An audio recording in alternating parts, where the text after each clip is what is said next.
Do you know what it means to have a revolution? And what it takes to make a solution? Thank you very much, Cecil. And of course, I describe myself as a human rights activist. I could say more, but I will leave it at that. I am also proudly a video documentary filmmaker. I really enjoy that. I've done a lot of documentaries on issues happening in Jamaica, especially what happened in 2010 in Tivoli Gardens, where the state went in and massacred nearly 200 people. So I have been campaigning for justice for the people in West Kingston and Tivoli Gardens. So that is part of my passion. And also that I have a radio program, and I use it to the best of my ability to try and educate and to try and see if I could build a movement, because we do need a movement in Jamaica to resist the class oppression that exists and the corruption and so on. So that said, let me get into the bauxite industry in Jamaica and its devastating effect on the economy and the environment. Bauxite was discovered in Jamaica in 1940s, they say, and mining actually started in the 1950s, and the first shipment of bauxite is supposedly took place in June 1952. So we are talking about 68 years ago, when the first shipment of bauxite took place out of Jamaica. Of course, I can give you some more details about who the companies were and so on, except to say that the United States government encouraged the companies that came into Jamaica to mine the bauxite, because the US was in a war situation, had just come out of a war, and they were having a kind of war situation in Korea, and they needed the bauxite for their arms industry, and so bauxite would have been important to the United States. And so they encouraged companies and gave them whatever tax concessions they could have given them to come and do it. But, you know, the discovery and mining of oil in oil-producing countries, let me just say, didn't lift these countries out of poverty. And underdevelopment remains the same in the oil-producing countries. And nearly 70 years after the first shipment of bauxite out of Jamaica, Jamaica still remains a poor, underdeveloped country, even though sometimes I've heard it said that it is the richest poor country, whatever that means. It's probably in terms of natural resources. So bauxite has been developed, oil has been, bauxite discovered and developed, oil discovered and developed in neo-colonial countries, and Jamaica, like the other oil-producing countries, remain poor and underdeveloped. So let us see if we can understand why this is so. Let me just say also, and Melinda just explained some of the issues involved in Guyana. But Guyana actually discovered or started mining bauxite before Jamaica as well. And I think they took more decisive action at some point in terms of nationalizing the bauxite industry. But that is something else we will talk about in a while. But the fact remains that As far as the economic situation in Jamaica is concerned, 12.6% of the population lives below the poverty line. And that has statistically improved in recent years. But there were times when 30% of the population was living below the poverty line. And I think that it's really a statistical manipulation to say that it went down to 12.6.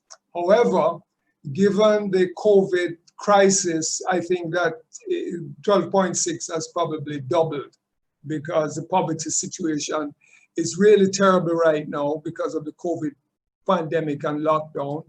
And the fact that unemployment has probably doubled as well. The unemployment rate, they said, used to be 7.9%, but I think 120,000 people at least have lost their jobs. So unemployment has doubled, poverty has doubled as well. Education and health are grossly underfunded. And there are lots of other social deficiencies and infrastructural shortcomings in the country. The lack of potable water for people and so on. And given the lockdown, you know, children are really suffering. Lots of things going on.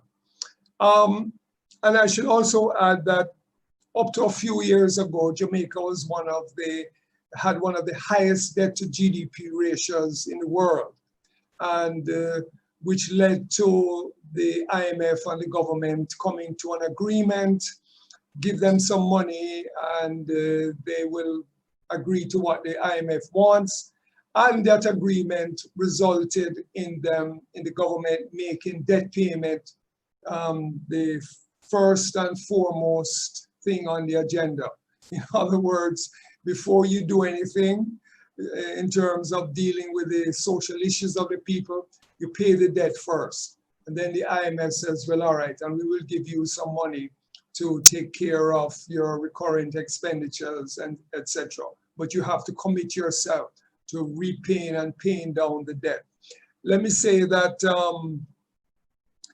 the government has been applauded by the IMF and many financial institutions as carrying out the program very faithfully. As a matter of fact, I think the lady who was in charge of the IMF, when she comes here to Jamaica, and she used to hug and kiss the Prime Minister and the leader of the opposition and the Finance Minister, would tell them that she expected some kind of a revolution to take place in Jamaica, because Jamaica's situation was as bad as what was happening in Greece. And you know, there were mass protests in Greece, but there were no mass protests in Jamaica. So we suffered as a result of that, because there were cutbacks in expenditure and health and education and so on.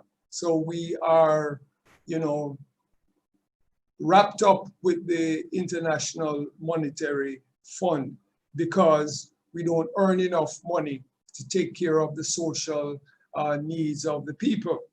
Let me also say that the Jamaican economy has, since the 1960s, when the bauxite industry was about to start investing, has never grown by more than 2% in any year since the 1960s, the economy, you know, GDP growth. I mean, it has, for the most part, been below 1%. Maybe now and again it will go beyond 1%. So this economy is not growing. And I guess we could make comparisons with other countries in Africa and maybe even Guyana, where they mine and where, you know, and so on, just to see the comparisons. But in Jamaica, there's no economic growth taking place, very marginal, if anything. And let me just say also that up to when the export of bauxite started, Jamaica's main exports were sugar and banana. and there was no indigenous manufacturing, but it was the beginning of assembly type manufacturing. That was, you know, how the economy first started to develop along with bauxite mining. So again, just to make an obvious point, bauxite did not stimulate stimulate indigenous manufacturing in any way. It just didn't. Right? Jamaica didn't become an industrial manufacturing country as a result of the influx of bauxite resources. Tourism developed instead, and that is today the greatest contributor to the economy and its contribution to foreign exchange. So the point is that the discovery of bauxite had raised the question as to whether this would be the turning point for Jamaica's economy, whether it would produce industrial development. And as I said, this did not materialize. Industrial development did not take place, as I guess we could argue in many other countries where they are dependent on extractive industry. So what should also be said is that in terms of the discovery of bauxite and the structure of the bauxite companies, that they came to Jamaica, they mined bauxite, the land, in Jamaica we call it the red earth or red land or something like that. And so they would mine the bauxite, mine the earth, call it bauxite, and ship it out of the country. Or they would do a further processing of it and call it alumina. So we are exporting bauxite, which is the first elementary stage of the mining operation, which is called bauxite, and the other one is called alumina.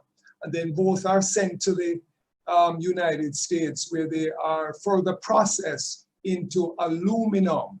And that also, of course, stimulates the US economy and stimulates the arms industry. And of course, aluminum is used in the aircraft industry, if that's the right word. And as I said before, the US made a decision to stockpile aluminum for whatever reason, to make sure that if they go to war again, they have aluminum to fuel their thing. And they encourage some of the companies like Renal Mines and Kaiser and so on to do it. But the need to, what we're really getting at is that these bauxite alumina companies that came to Jamaica would mine the bauxite and then send it to, whether it's to the United States or to Canada, and then they themselves would process it into aluminum, right? So they are what you call vertically integrated companies, which means that when they mine the bauxite and the alumina, they're not selling it on the market, they're selling it to themselves. So it now becomes a situation where they can determine the price of the bauxite alumina that they buy from Jamaica. So clearly it is a big advantage to them. And of course they will say to Jamaica, well, listen, in order to convert alumina to aluminum, you would require a big investment in energy, which is not possible. So they would export it to the United States and convert it. Well, that is clearly an advantage to them, and the Jamaicans realized that Jamaica was at a disadvantage because of the vertical integration. And it was clear that what we were getting from the revenue from the tax royalty, they call it, was pittance, wasn't doing anything to development. So in the 1970s, when the Michael Manley administration came to power, and they had a more aggressive, more nationalistic approach to the economy, they decided that they would set up a special study into how the bauxite companies operated, and they got some of the best minds that you could find at the time, excluding Norman Gervon. For some reason, they didn't want Norman Gervon to be on that team, political reason. I understand it's because Norman was involved with the Guyana situation, and I guess he recommended nationalization of the bauxite in Guyana. So they didn't want to set up a kind of confrontational situation with the Americans here, because they may believe that we're going towards nationalization. So the government came up with what they call a bauxite levy. It would be too complicated to get into what the bauxite levy is all about, except to say that it was supposed to result in more revenue from the government, result in a more realistic assessment of how much profits they were making, and increase revenue for the Jamaican government, for the people and the country. And so they would probably say, well, all right, a minimum extraction of so many tons of bauxite, and then we will apply a market rate of so many dollars per ton, et cetera, et cetera. And it resulted in what they call the bauxite levy. Well, a couple of things to say about the bauxite levy. One is that the funds that came from the bauxite levy didn't go directly into the budget.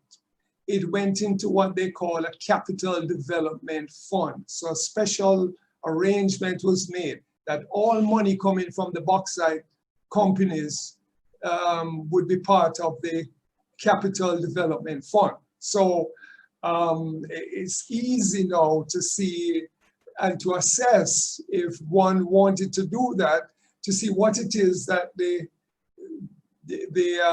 capital or the earnings from the bauxite companies did for Jamaica.